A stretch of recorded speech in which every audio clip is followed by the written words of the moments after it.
আপনারা ইতিমধ্যেই আমাদের অভ্যর্থনা কমিটির আহ্বায়ক জনাব সালাউদ্দিন আহমেদ সাহেবের কাছ থেকে শুনেছেন যে তিনি আগামীকাল বাংলাদেশ বিমানে করে আসবেন। তার বিমানটি প্রথমে ল্যান্ড করবে বাংলাদেশের ভিতরে সিলেট বিমানবন্দরে, সেখানে এটা ল্যান্ড করবে।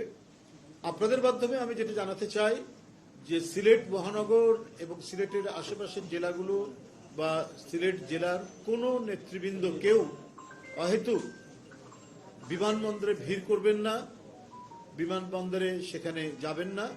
উনি ওই বিমানেই ঢাকায় এসে পৌঁছাবেন এবং ঢাকায় উনাকে আমরা এখানে তার আয়োজনের যে প্রস্তুতি নিচ্ছি তাকে তিনি আসবেন, এসে তার মা দেশনেত্রী বেগম খালেদা জিয়া আমাদের গণতন্ত্রের প্রতীক, সংগ্রামের প্রতীক, এদেশের এক মহান জাতীয় নেতা, তিনি আজ জীবন সন্ধিক্ষণে জীবন সংকটে এভারকেয়ার হাসপাতালে রয়েছেন।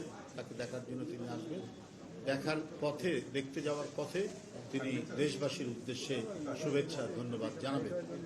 তো সেই ক্ষেত্রে আমার মূল বক্তব্য হচ্ছে যে সিলেটের কোনো নেতৃবৃন্দ কর্মীরা সিলেট বিমানবন্দরে সেখানে উপস্থিত হবেন না এবং অহেতুক সেখানে ভিড় করবেন।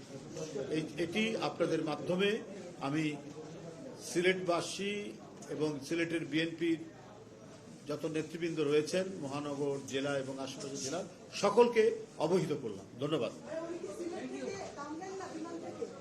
আমি যতটুকু জানি সেটা ওখানে কি অ্যারেঞ্জমেন্ট আছে সেটা আমি বলতে পারবো না, তবে না নামারই কথা, নামলেও তিনি ওই ইয়ের মধ্যেই থাকবেন। আমি ওই বিষয়টা এখনো জানি না নামবেন কি নামবেন না, তবে সেখানে আমাদের নেতাকর্মীরা কেউ ভিড় করবেন, যাবে না। তাদেরকে অনুরোধ করবো তারা সবাই ঢাকায় চলে আসতে, ওখানে কেউ যাবেন না।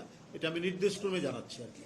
এটা অবশ্যই যেন তারা সেই জিনিসটা যথাযথভাবে এই নির্দেশটা তারা মান্য করেন, মেনে চলেন। ধন্যবাদ।